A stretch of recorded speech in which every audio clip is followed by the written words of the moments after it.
Hi everybody, and my name is Hazel Killeen. I lecture in Occupational Therapy in NUI Galway, and I'm here with my colleague Mairead to give you a talk today on the efforts for child development. I'll let you introduce yourself there, Mairead. Hi, my name's Mairead. I'm an occupational therapist and an independent scholar working with Hazel on this project at the moment. So the reason we wanted to talk to you today was really because there seems to be massive changes internationally on how we look at child with disability, and we really wanted to share that with you, and I guess share with you as well sort of all the ways that families themselves can be so active in helping their child develop in all aspects of their lives. And with that in mind, we just wanted to talk to you a little bit about a framework that actually was published in 2001, so quite some time ago. And it has been the foundation for what we call the F words now. But just to say, this approach, this ICF framework, is universal, so it can be applied to anybody. It's strengths-based, so it looks at the strengths of the person rather than focusing on all the things that this person does, wrong or has difficulty with. And it looks at the whole person, so it doesn't just look at, the child's movement skills or the child's sensory abilities. It looks at the whole person, and it's interactive as well too. So it realizes that it's not just about the child, but it's actually about the child in all their different environments and all the people that they interact with every day. So it was a really powerful framework when it was developed, and from that came something even just as special, I think, really, which is the F words. And this is the idea of the F words is to look at a child holistically. And the idea is if you look at all 6 F words, hopefully you're looking at all parts of the child. So today we wanted to talk to you about these 6 F words and hopefully get you to do a few little exercises as well, to think about your child in the context of these 6 F words. So at the top you can see on the left hand side the little boy in the wheelchair, and it's about fitness. So it basically, the whole idea of this particular F word is about everyone needs to stay fit and healthy, including every child, and this little boy is saying including me. The next one is activity, function. So function would be the next one. And again, the emphasis on this one is basically about the fact that, I might do things differently, but it doesn't matter, I still get them done. The next one is friends, then we have family, fun, and finally future. So we'll go through each one of those in detail, and you can relate them all to your child and get a sense of sort of where there might be a lot of activity going on, and in other areas maybe you feel like, okay, this is something that my child could work a little bit more at. So just for a few seconds, what I'd like you to do is imagine that you had a photograph of your child for each one of these areas, and where would you, what photograph would that be? So when you think about your child functioning, so doing things, doing activities, what would you say if you had to put a photograph in there, it would be? The same for family. What does family mean to you and your family and your child? Fitness. What does fitness mean to your child? Fun. So how does your child have fun? And friends. If you were thinking about friendship in your child, what would you put in there? And finally, future. So if you want to just pause your video for about 5 minutes and actually work out sort of what you might put in to those different areas, it will just start to give you an overview of sort of who your child is really, and what their profile is. Some people even use these collages to bring to meetings about their child, so people get a sense of sort of who their child is. So you might like to do that in your own time. The other thing we want to just introduce you to as well is just this sheet. It's called my F words goal sheet.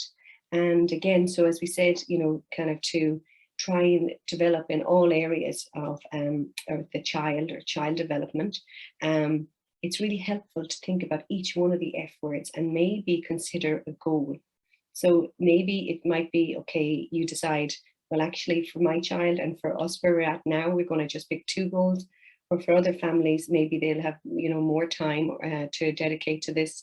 And everybody's different at different stages, as we well know. And you might want to consider a goal for different areas of the F words. But I think the nice thing in relation to this sheet as well too is it's not just that it asks you about a goal, so what a goal might be for your child, but it also asks the why. So why do you want your child to be able to do this? So really considering that. So each time when we go through each F word, we'll finish with the goal sheet and let you have a little bit of time to think about how you might create a goal in that area for your own child. So the first of the F words we're going to start with is function. And this is all about the things we do every day. So from walking and playing and crawling and eating, all of these things are, as we call the ing words, are the doing words when we're doing things. And I guess, you know, every child is at a certain stage and a certain level with these these activities. So thinking about your own child in relation to the things they do every day, how happy are you with that? How happy are they with that? And would you like to see some changes in relation to it? So I guess, you know, when you're thinking about a goal in this area, then what would be possible? And I guess what we have done for a long time in relation to children and rehabilitation is to have said, okay, there's a typical way to do this. And then we encourage every family to try and move towards this typical way of doing things. But I guess the bigger picture thinking now is that there's almost never only one way to do something. And for your child, it's about getting the job done. It's not about how it's done, it's getting it done. So you can see with this child here, say, for example, if he had challenges with handwriting, that's not that much of an issue. He can touch type. You know, he gets the job done, he gets his homework done, he gets things down from the blackboard. So I guess it's about thinking about ways, say, for example, if your child wants to be able to do things in everyday life, how they could potentially do them differently in a way that suits them best. And this is just a quote from a mom whose son joined her 5-year-old boy in a triathlon using an adaptive bike. My mom and I finished our first triathlon with lots of other kids my age. So again, sort of just finding ways to do things in a way that suits you and your family. This was just another example of a teenager who used to want to be as independent as possible. And so, you know, when she would get out of the car, it would take her 45 minutes to get from the car park to where she was having the physio session. And then she was exhausted. So she was too exhausted to actually do the physio session. And then afterwards, it was a kind of a hard journey back to the car again. So I guess in those situations, you're kind of thinking, okay, is that functional? Is that, you know, sort of supporting her with her whatever her aim was? And if her aim was actually to have a good session, whether it's in physio or in the gym or wherever else, it's thinking about sort of what way can that work best. So maybe it would have been better for her to wait and use her energy for that session, again, whether it's she's going for a swim or in the gym or in the physio session. And you will know your child best in relation to these pieces. So it's thinking about what's important, what pieces of the puzzle are important for your child in relation to functioning, and focusing on those pieces. Because sometimes what we find is sort of like, you know, maybe it's not that the child will have the energy or the concentration or whatever it is to do every task, but certainly if the energy is put into something that's really important in a way that's right for that child, then it can be achieved. So these are just different examples of sort of how we change either the task or the environment to suit us. And we never really think about it. So, you know, if you want to be able to read and you have challenges with your eyesight, you just put on a pair of glasses. You know, there's lots of different ways for even, you know, sort of children when they're developing their bicycle skills to use stabilizers, not in any way a different way as a child that might need support when they're learning to walk and using a walker. So again, we're kind of encouraging you really to kind of think laterally about all of these different things and to optimize your child's ability to do everyday life things. And then, and finally, just in relation to function, I guess what we'd be saying is to look at the goal and to work out where the barriers are for your child. You know, you saw the example earlier in relation to the handwriting. So if we thought about it here, are the barriers within the person? So You know, is it that the child's motor skills are actually, you know, quite a challenge for that person, and you decide, okay, we're going to try and improve their movement skills and their strengthen their hands, and you know, try and encourage better posture when they're writing and all of those pieces. So making the change within the child, or is it actually that their environment needs to be changed? So they're in a setting where actually they're overwhelmed by all of the noises and all of the lights, and they can't concentrate on their handwriting at all to do it at their best. Or is it the activity itself? So is it actually that they're finding it very hard to do the handwriting and the activity done in a different way, like as we said, touch typing, and would be much more obtainable for that child. So it's like being a little bit of a detective in relation to the functioning piece. What piece of that puzzle is an issue for your child? Is it something that the child can improve on? Is it some way that that activity can be changed? Or is it actually something about their environment that they're in that needs to be looked at? And that's just another example of the same piece. So, you know, changing the person or where they're doing it, or the task itself. And obviously for every child, it'll be very different. And for some children, it might be a little bit of all three. But we find as occupational therapists, there's always some part of that we can influence to help somebody do much better. So in relation to function, if you thought about your child and you thought about all the things they do in everyday life, whether or not it's something, you know, at home, they're dressing, feeding or washing, whether it's something in school, whether or not it's something after school, where you feel like your child could improve on, we just want to think about a goal that would be possible for your child. And bearing in mind that, you know, you might need to actually change the activity so that it might look a little bit different, but they get the same thing done as others. And that piece again, why? Why are you going for this goal? Is it something that's really meaningful to your child? Is it important to you all as a family? What is the why in it? So now we're going to look at fitness. And if you think about it as adults, when we think about getting fit, we think about maybe going to the gym or taking part in sports. But next slide, what exactly is fitness? I suppose when we're using our muscles to move around and use energy, and when we're doing this on a regular basis, it helps to improve our body fitness and it keeps us healthy. But children don't need to go to the gym to do that, because children are moving around as part of their everyday play. And while some children may find it more difficult to move around, they may have to be supported to move around to be healthy. So the Irish recommendations, the national guidelines on physical activity for Ireland, which were produced by the Department of Health and the HSE, they recommend that children should be active at a moderate to vigorous level for at least 60 minutes every day. So those 60 minutes don't have to be sport related. So if you think about quite young child, so they're engaging in all the typical children's activities. They may be climbing up and down the stairs while they're developing their ability to do that. They spend 10 minutes doing that. They're out on the swing, pumping away hard on the swing. They're maybe building a den in the sitting room and knocking down the cushions. They're going out on their bike with you, maybe for a walk, and they're easily meeting that 60 minutes a day to encourage the fitness. And it may be that you need to adapt some of the activities in order to allow your child to be able to do it if they have physical challenges. So for example, you can see the little boy there at the top whose mum has a bike with a handle on it, so she can assist him in moving around and cycling the bike while she's out walking. So now we're just going to do, I suppose, apart from the childhood games and play, there are ways of helping children to get involved in activities in the community.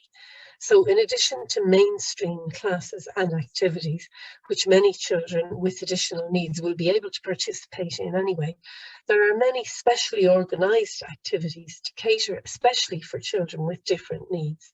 Now, what I'm going to show you is not in any way exhaustive, but it will just give you some ideas for where to look if you haven't already been aware of them. So this is Sport Ireland. They have been set up to have sports inclusion and disability officers, and they have these throughout the country. So Sport Ireland Participation Unit works together with local sports programmes and other partners to increase the child's ability to participate, and this happens all around the country. So through this network of local sports partnerships, using the Government Activities for All physical activity plan, it aims to support people with a disability to be active on a daily basis. And if you want to find out more about this, if you go to the Sport Ireland website, they have a whole page which will tell you what's happening in each different area of the country, and you can find out what's available that your child might be able to participate in. Then we also have CARA, which is the Sport Inclusion Ireland, and they're a national disability sport organisation. And they've partnered with Sport Ireland, and they provide a collaborative partnership platform to help increase sport and physical activity opportunities for people and children with disabilities right across the country. And they also offer, which I think is really interesting, training and support to different sports organisations and schools to help them to develop sport and physical activities that will be inclusive for everybody. And all of our big organisations like the Rugby Organisation, Football Association of Ireland and the GAA have movements that link in with this and that support children with joining in all activities. So well known, I'm sure, to all of you also are the Irish Wheelchair Association and the Special Olympics. They're nationwide organisations that provide opportunities for younger and older children to take part in mainstream sports run specifically for people with disabilities.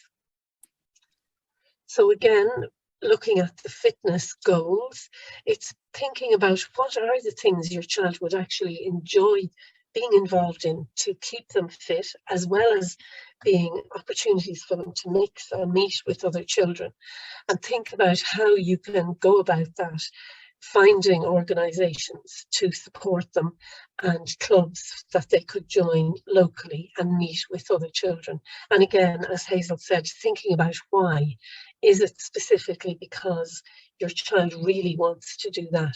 And there are ways to help them and to support them, and there are organisations out there to help you too. Great. So we've looked at 2 of the 6 F words already. So we've looked at function, we've looked at fitness, and now the third one is you, the family.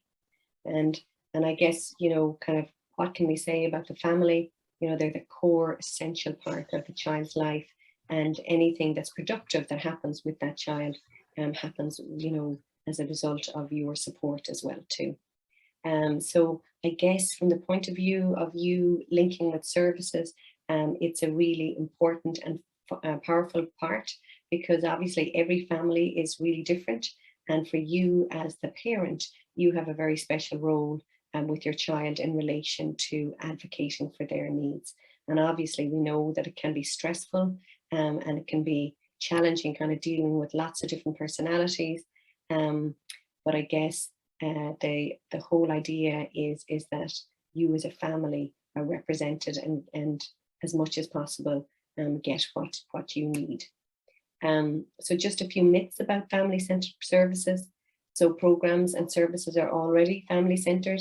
We know that there's lots of challenges, you know, around the country in relation to services right now, and you know, families may or may not feel like their service is family-centred.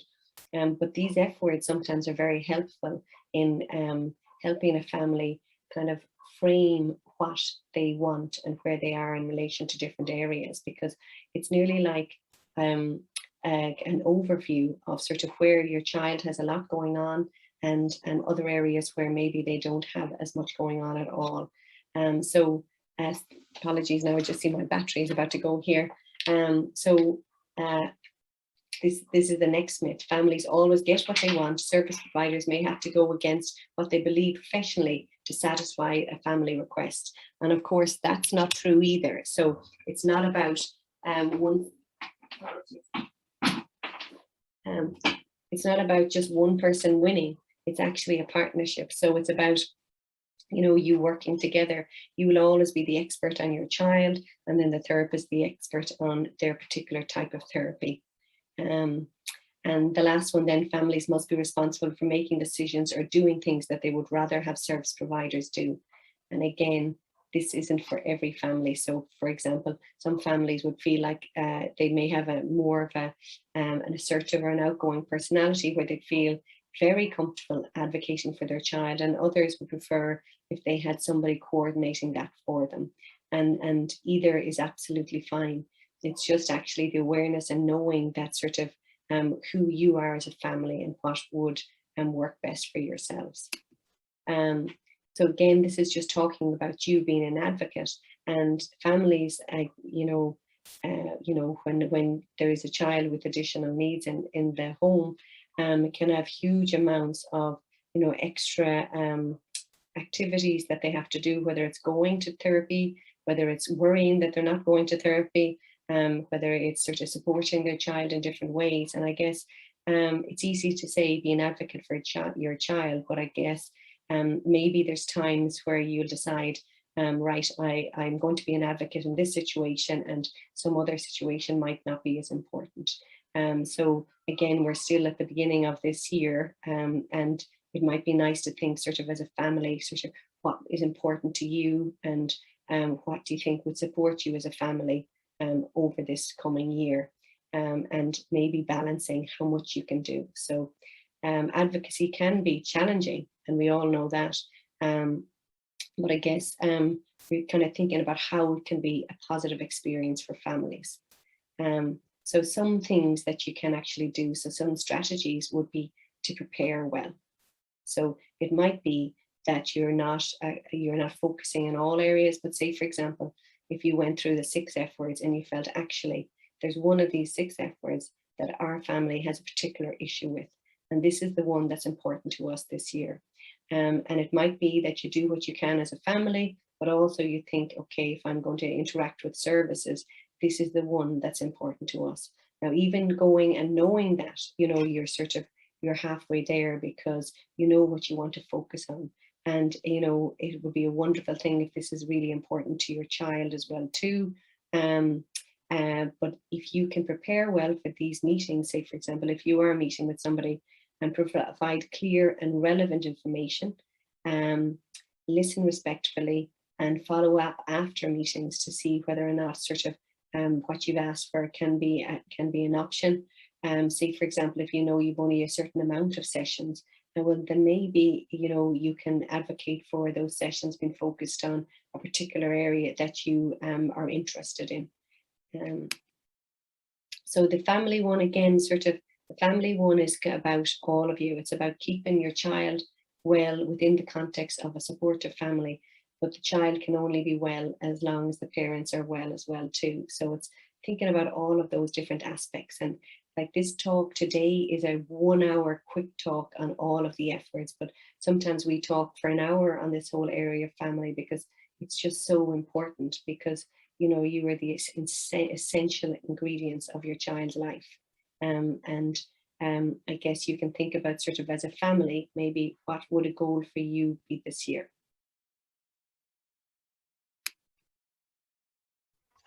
So I'm going to talk now about the 4th F word, and that's fun. So play is really what children do for fun. Can we go to the next slide? So real play, true play, is something that's chosen and directed by the child purely for the enjoyment they get out of it. So if your child has additional needs, there is a risk that play can become very therapy focused. It is good that play activities are used to promote your child's development needs, because that keeps the child engaged and happy in a therapy session. But it really is important that your child is also allowed and encouraged to just play for the pure enjoyment of it. So if you think about the things that your child enjoys and really likes doing, and are they able to do that successfully and independently? And if they're not, what are the barriers to them doing this? Is it the child's own ability? Or, like Hazel said before, is it the environment that's impinging on them? Or sometimes is it me as a parent that's actually hampering what the child is doing? Do I get involved in everything and want to direct everything so that the child isn't independently choosing and deciding the direction of the play? And then we need to stop and think about, what can we do to remove those barriers? And what we would say is, I think you need to be creative. So we just have some examples here. So, for example, your child loves painting, but you know that they destroy themselves and the house in the process of doing the painting. So is that me stopping them painting because I know there's going to be a terrible mess? But if I'm creative about it, maybe I could say, well, it could be a garden activity. We could do it outdoors in the summer. And we could do it in the evening, just before bath time, before they go to bed. So we're not having all these extra chores created by them, having absolute amazing fun and covering themselves and everywhere else in paint. But if this is a fun activity for the child, we do need to think about how we can allow them to do it without causing us all the extra stress. And the second example then would be where it's the child loves painting, but they have physical limitations, maybe with holding and using a brush. So again, you can be creative, and probably this needs to be outdoors as well. You can allow them to do finger painting, hand painting, using their feet, walking in the paint and walking all over sheets of paper laid out on the ground. Or even wheelchair painting, where a child maybe who has very limited movement, but is able to move their chair and move it through the paint and then make their own lovely picture by wheeling up and down on the paper. And I'm sure you can think most children would really love being able to do something like that. And I think it's about thinking about all of those things to do with the fun activities your child may want to take part in, and thinking about removing the barriers so they can still do it and have the fun. So again, if you think about your goal for your child around fun, think about what are the things that your child would really like to do, and that maybe you're saying, no, you're not able to do that, it's too messy, or, well, you can't do that. But it's thinking about, how can we allow them to do it, and what are the things we have to change? So setting up a goal maybe for some of the fun activities that children want to do. And remember, children are learning through play and through having fun, and they're probably mixing with other people and sharing the enjoyment with them too. So it is an important goal, even though maybe your first thoughts are fun. But sure, that's nothing to do with therapy or improving my child's ability. But actually, if they're really motivated to do something because it's so much fun, you'd be amazed at how it will improve their development. So, friends. We're going to have a look at friends. One child is reported as saying that friends are the people we meet, we get to know, we have fun with, we learn with, and we grow old with. So friends obviously are important in all of our lives, and making and having friends allows children to develop interpersonal skills. And of course, this is very important. So through mixing and interacting with friends or peers, they learn to give and take and to share toys and activities. They learn how to communicate what they need and want, and how to listen to their friends and what their friends want. And they learn to care about others and develop empathy for others. And that's really important in building relationships. And of course, all of this leads to being able to enjoy the company of others and modify our behaviour so that we can, and other people can enjoy being with us. It's not just about us having fun being with them, but other people will want to be with us. So friendships are important, and I think it's important to remember as well that it's the quality of friendships that count, not necessarily the volume. So all children learn by us exposing them to different social situations. That's how they learn how to interact and to make friends. And in order to give your child experience, you as a parent have to find a balance between protecting them, which we all want to do, and exposing them to these different social situations. And lots of parents struggle with this, not just parents of children with additional needs. So think about where you are in this, finding this balance between exposing them to situations and protecting them. Are you torn between allowing them exposure and protecting them from what might be negative experiences? And I think it's also important to remember that negative experiences happen to all children at some time, and not to feel too sensitive if your child who has additional needs experiences negative things, and it's not necessarily directed at them. And I think it's important to remember that. So think about how friendships form and develop. How much effort do you have to put into it? And I suppose thinking about too, probably if it's your first child or subsequent children, you probably, if it's not your first child that has the additional needs, you've probably learned a lot of these skills through your older child and how they made friends. And you can apply that then to the other child. So thinking about, you have to only do what's comfortable for you. And I suppose looking at the natural environments where children make friends. So obviously their siblings will probably be their first friends, or cousins, maybe neighbours, people living next door. Maybe they go to the childminders or the creche and they've made friends there. And obviously in preschool and school, children will form relationships and friends there too. So I suppose there are challenges for all parents in managing, and you'll all be aware of this. If you work outside the home, you'll have time constraints on how much time you can invest in supporting your child with building friendships. And also, if you're not there at the school gate every day and meeting other parents, you may feel a bit left out, and maybe those other parents have WhatsApp groups and they communicate with one another and set up play dates, and you're feeling, oh, I'm never there, so I'm not in that group. And that again is a challenge for all parents, whether your child has additional needs or not. And I suppose the big thing is to not take it personally.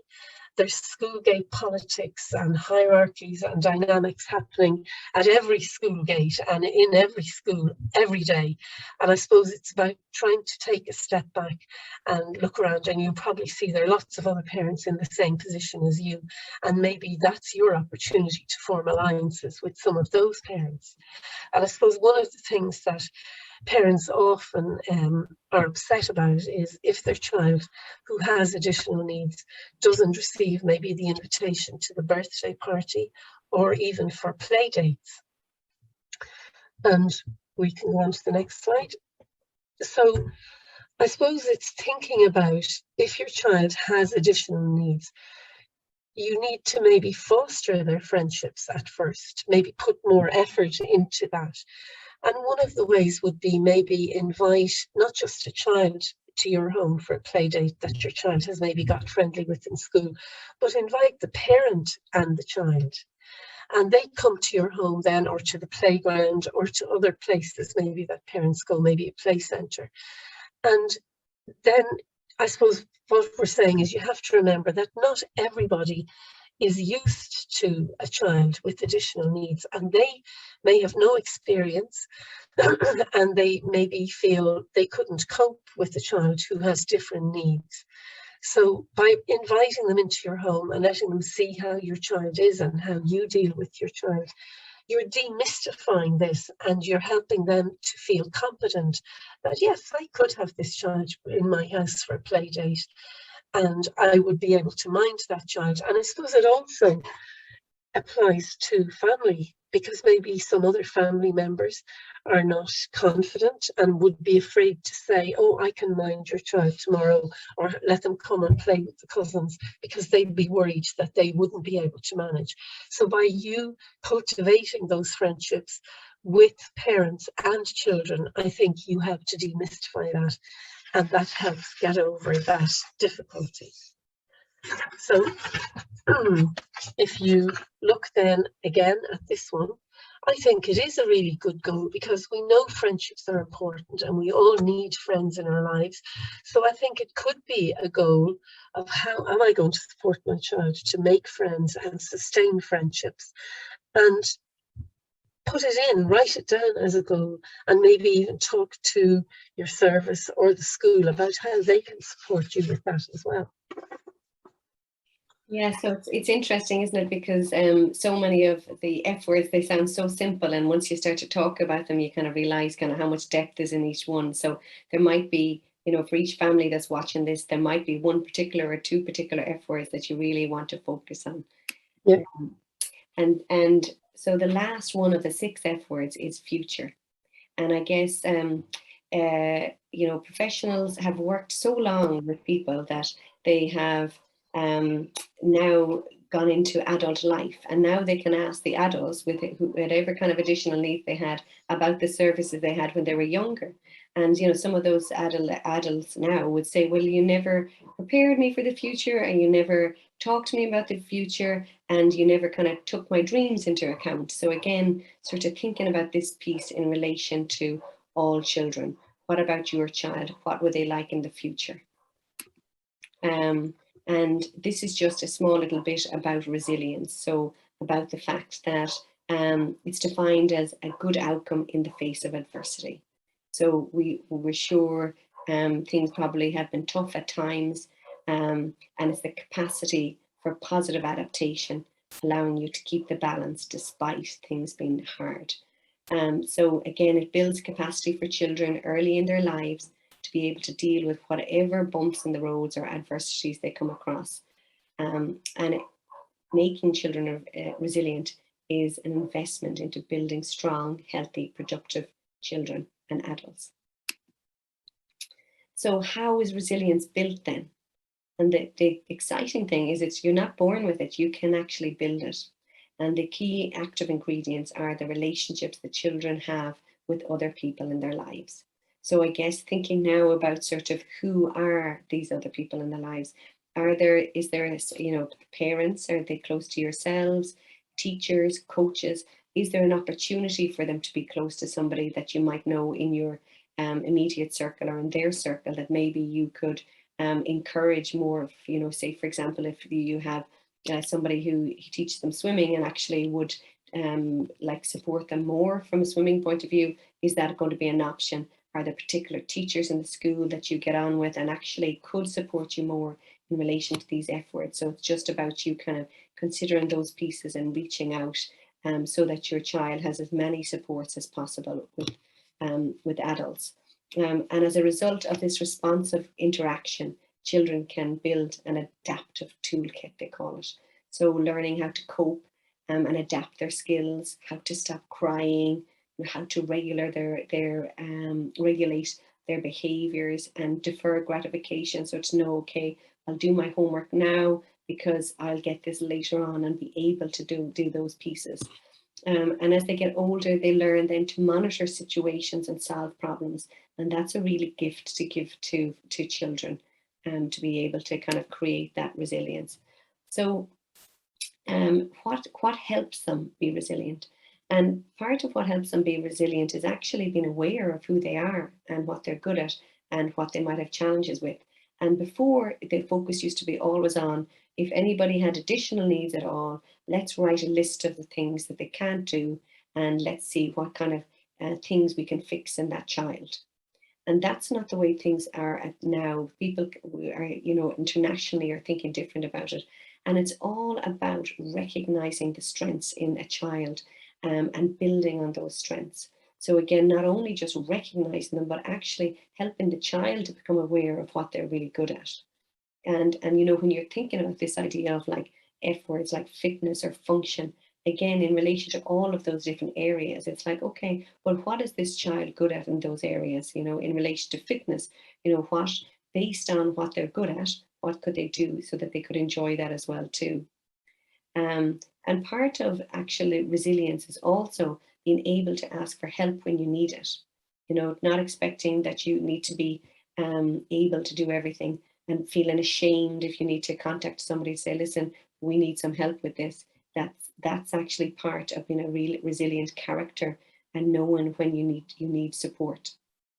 They consider the possibilities so that they know that there's different solutions. So again, I guess when we talked about function, what we're really saying is there's never only one way to do things.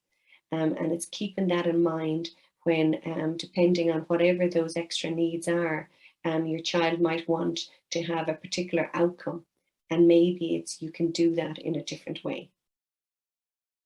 And again, the last piece of it is actually, people say, oh, don't distract yourself, face things, but it's actually okay to distract yourself sometimes.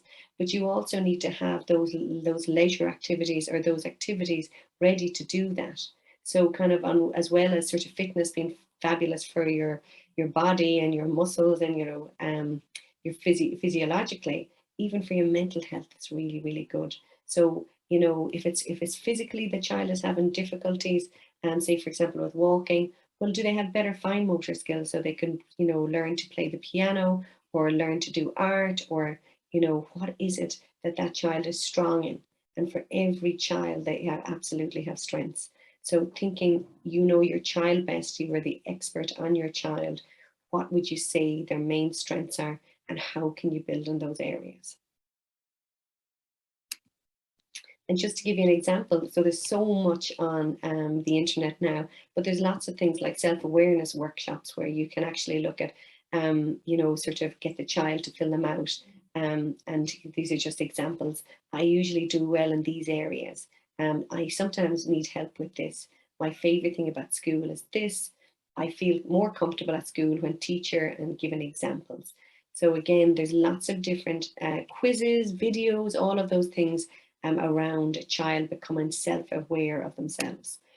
Because I guess the reality is that, they're a child now, but hopefully they will grow up to be an adult who is able to support themselves in relation to voicing their needs and advocating for themselves. And in Ireland, I guess, people are doing that to a certain extent now. We've moved a lot, which is great. Internationally, it's happening in certain countries much more, and hopefully in time to come we will match those countries and be able to allow everybody the autonomy that they deserve and the voice that they deserve. And this is an example of Frank Stevenson, a man with Down syndrome, fighting for his right to live. So again, very powerful stuff. But again, I guess it's just an example of sort of like, your child from a very early age, knowing who they are, knowing what's important to them, and knowing, most importantly, all of their strengths. So based on that, they can start to create a future that they would like to have. And I guess, it's up to yourselves about the dreams that you have. So whether or not you're thinking about like something for like 5 years time, or from primary school transitioning into secondary school, or building fiery dreams where you're thinking, no, my child deserves this, and we're going to move towards it, and taking small steps and going in that direction. But I guess in relation to future, nobody knows what the future is, and it's up to yourselves to dream as much as we do. So again, in relation to future, you might think about 3 years time. In relation to 5 years time, it's entirely up to yourselves. The future can be a daunting thing, but once we put down goals, they can be quite powerful as well too. So that's the 6 F words: function, family, fitness, fun, friends, and future. And If you didn't get a chance to stop the video as you went along, what we'd love, from what we understand, is the library will have printed out these forms where you can actually take them home and fill them in yourselves, and get a sense of sort of where you want to go.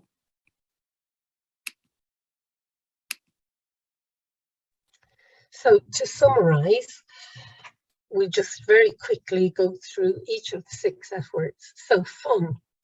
How can activities be modified and adapted to allow your child to participate in fun activities just for the heck of it? So engaging in fun activities can improve children's competence, confidence, and their capacity. And this is why it's so important. Fitness. It encourages a health promotion approach, because we all need to be fit. So if there are underlying factors affecting engagement in physical activity, you need to think about how you're going to address those things and how you're going to make it so that your child can still participate as fully as possible in being fit. The next one, the third one here, is function. And I suppose, as Hazel already said, it's about broadening out beyond impairments. Excuse me. And this particular focus on the F words discourages the idea of a normal way to do things, and it emphasises the importance of practicing skills and engaging in activities. And Hazel, if you'll do the next one. Yeah, and so family. So the family unit represents the essential environment for a child. So I guess not to underestimate who you are in the context of it, and even in relation to service provision and things like that, that you're a partner in the process, acknowledged as the expert on your child always. It's important to address the family's concerns, issues alongside the child's. And I guess that's what we're saying, is that, you know, a child cannot be happy in isolation of its family. So again, you are whole, and considering all of you is really important. Friendships, a very challenging one. Lots of people would talk to us about this in relation to the challenges around true and genuine friendships. But I guess, as Mairead said, sometimes it's about actually taking the first step yourself and inviting other families to your house, and not just the child, but the parent as well too, to try and start these bonds. And also just remembering that most families and most children have challenges with friendships. It's the tricky one for all of us, human relationships. And finally, future.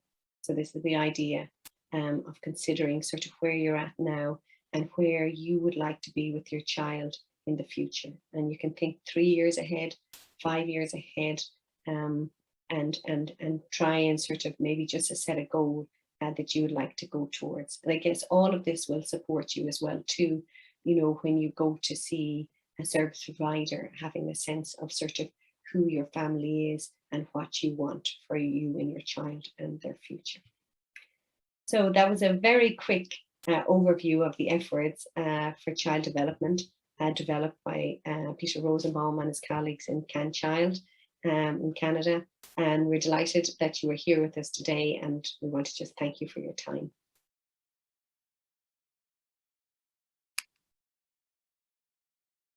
Thank you.